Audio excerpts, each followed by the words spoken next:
우리에게는 영혼을 위한 철학이 필요하다.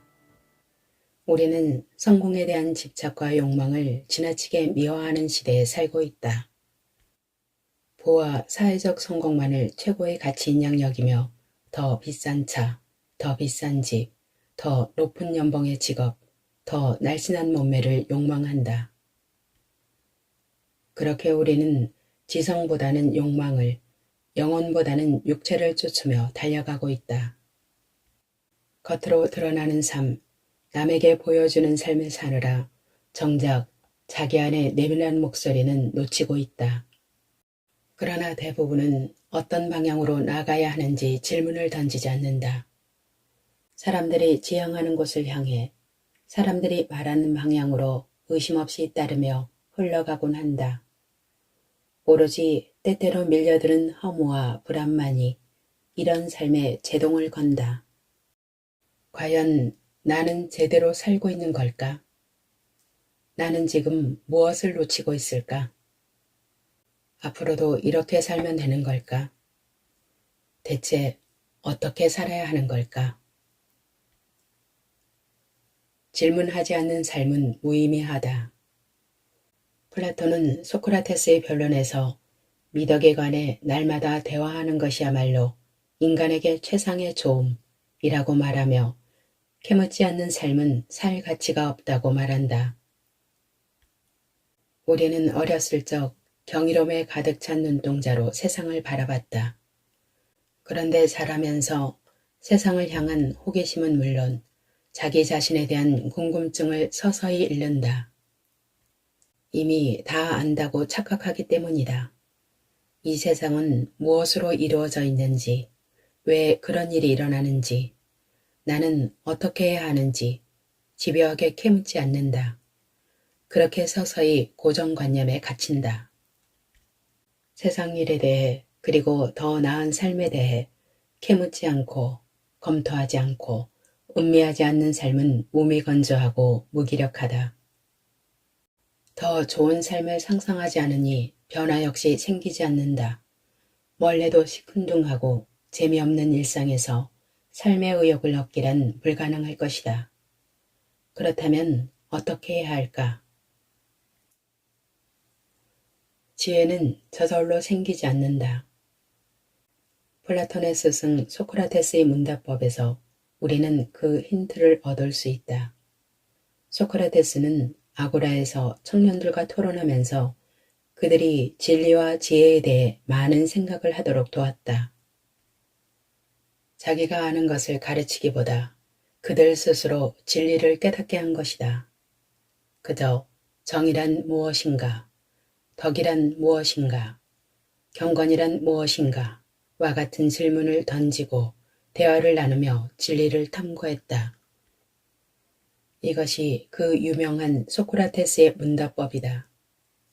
소크라테스의 문답법은 반어법과 삼파술로 이루어져 있다.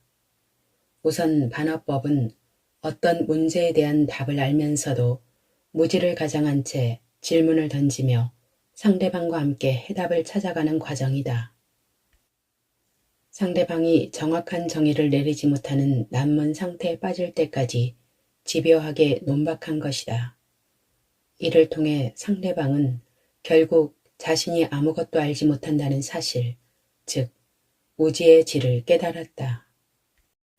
그러고는 삼파술로 삼파가 악이 낳는 것을 도와주듯이 상대방 스스로가 진리나 지혜를 깨달을 때까지 질문을 던졌다.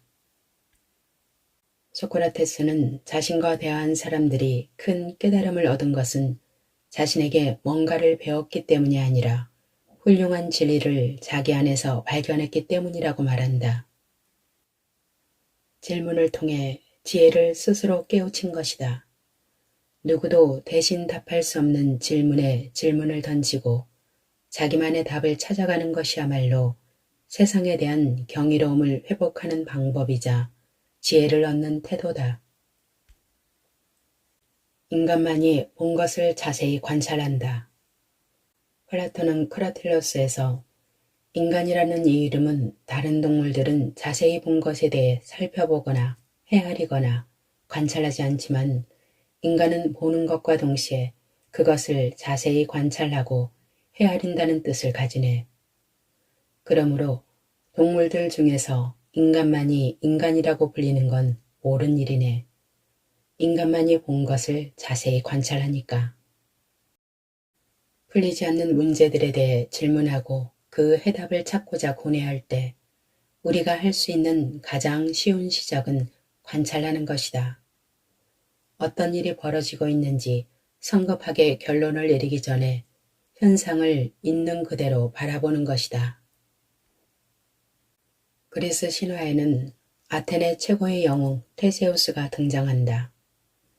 당시 아테네는 9년마다 크레타 섬이 미궁에 갇혀있는 황소머리의 괴물 미노타우로스에게 처녀와 총각을 곡물로 바쳐야 했는데 테세우스는 자신이 미노타우로스를 죽이고 나라를 구하겠다고 자원했다. 그렇게 죽음을 무릅쓰고 미궁 라비린토스에 들어가 미노타우로스를 죽인다. 테세우스는 한 번 들어가면 빠져나올 방법이 없는 미궁에서 어떻게 탈출할 수 있었을까? 그에게는 아리아드네드가 건네준 실타래가 있었다. 그는 실타래를 풀면서 미궁 안으로 들어가 미노타우로스를 물리친 뒤 실을 따라 미궁을 빠져나왔다. 인생은 미로와 같다. 테세우스가 아리아드네드의 실타래를 풀며 미로를 빠져나온 것처럼 인생에서 출구를 찾으려면 어떻게 해야 할까? 끝없이 세상을 관찰하고 질문을 던지며 인생의 실타래를 풀어야 한다. 그러다 보면 영웅 테세우스처럼 위기를 극복하고 해결책을 발견하게 될 것이다. 질문이 바뀌지 않으면 답도 바뀌지 않는다. 또한 다른 사람이 말하는 질문을 따라하는 데 그친다면 고작 그 사람이 얻은 답밖에 얻지 못할 것이다. 풀리지 않는 문제들에 대해 질문을 하고 그 해답을 찾고자 고뇌할 때 나만의 철학을 시작할 수 있다. 관찰하라. 그리고 계속 질문하라. 결국 모든 변화는 하나의 질문에서 시작된다.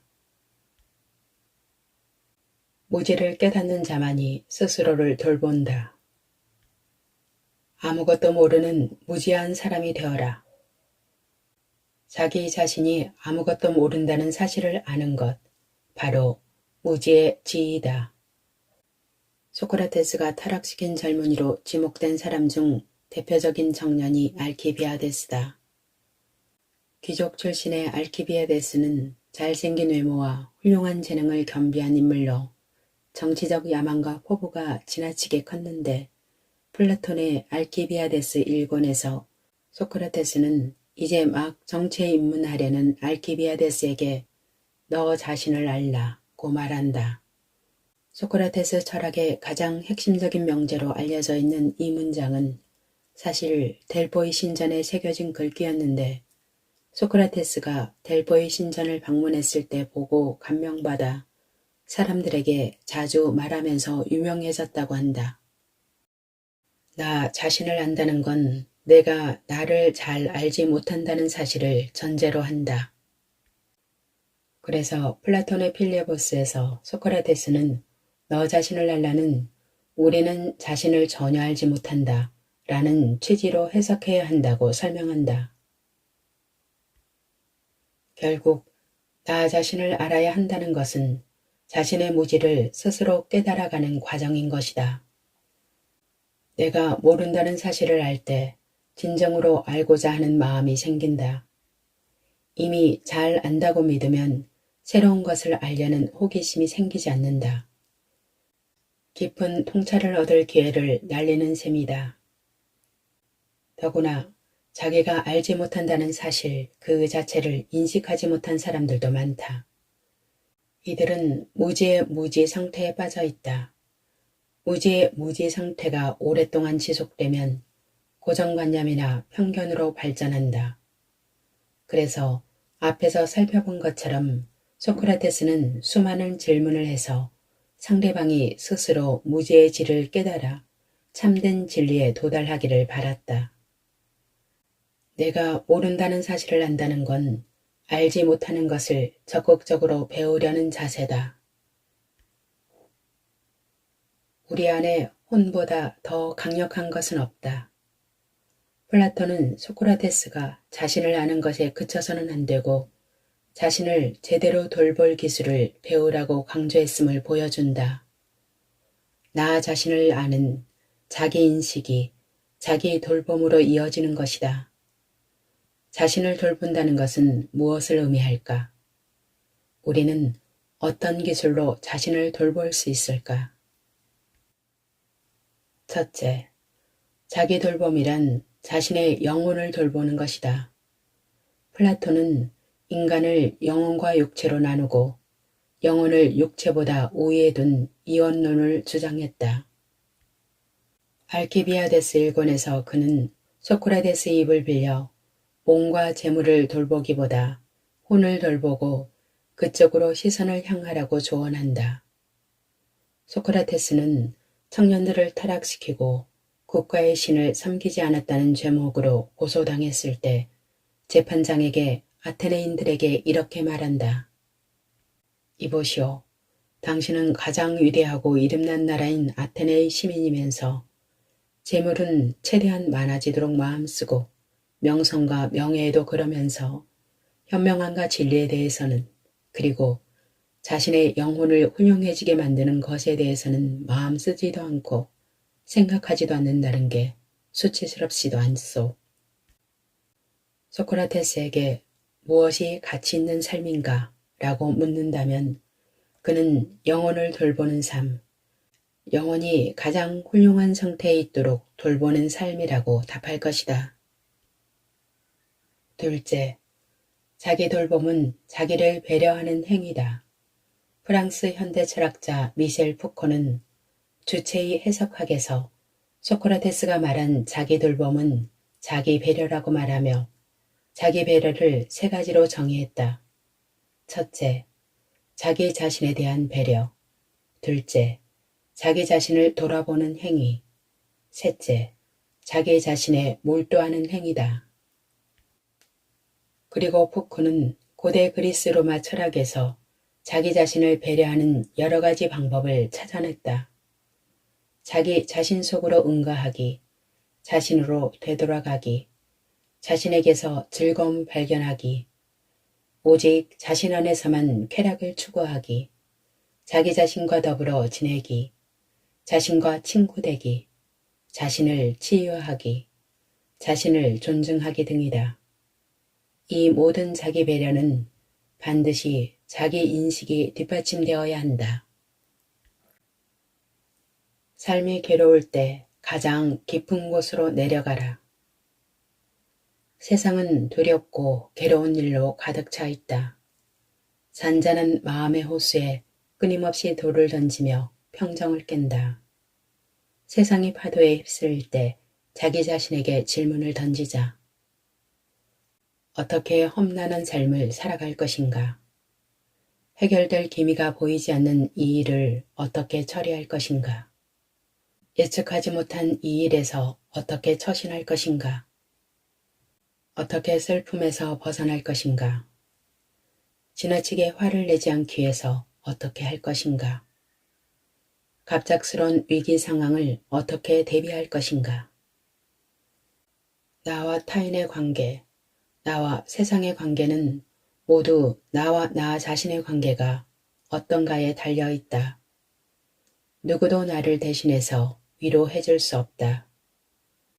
타인에게 위로받으려 하지 말자. 누군가가 나를 돌봐줄 거라고 기대하지 말자. 삶이 괴로울 때 가장 좋은 방법은 자신의 깊은 곳으로 내려가는 것이다. 자기 자신 안으로 은둔할 때 어떤 동요에도 흔들리지 않는 부동심을 유지할 수 있다. 소크라테스가 명상에 잠겨 움직이지 않고 자신에게 발생한 일들에 초연할 수 있었던 이유다. 후기 스토아 철학자이자 로마 제국의 황제였던 마르쿠스 아우렐리우스는 명언을 남겼다. 인간에게 자신의 혼보다 더 조용하고 한적한 은신처는 없다. 그는 시골이나 바닷가 또는 산속에서 자신을 위한 은신처를 찾는 것은 어리석기 짝이 없는 것이라고 말한다. 왜냐하면 우리는 원하기만 하면 언제든 자기 자신 속으로 은둔할 수 있기 때문이다. 인생의 답을 바깥 세상에서 찾지 말자. 정신적으로 힘들고 허기가 질 때마다 자기 자신을 친구 삼아 질문을 던지자. 내가 너를 어떻게 돌봐줄까? 네가 진정으로 원하는 것이 무엇이니? 너는 요즘 왜 그렇게 힘들어하니? 스스로 어떤 사람인지 알지 못하는 삶에 균형은 없다. 작은 일에도 쉽게 휘청거리고 하루하루 쌓이는 불안감, 긴장감, 피로감에 기진맥진해질 뿐이다.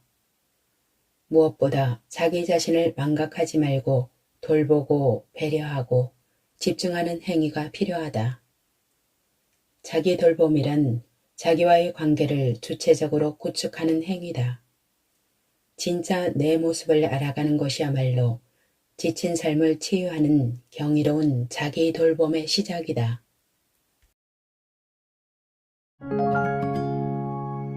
오늘의 낭독 여기까지입니다. 끝까지 함께 해주셔서 감사합니다.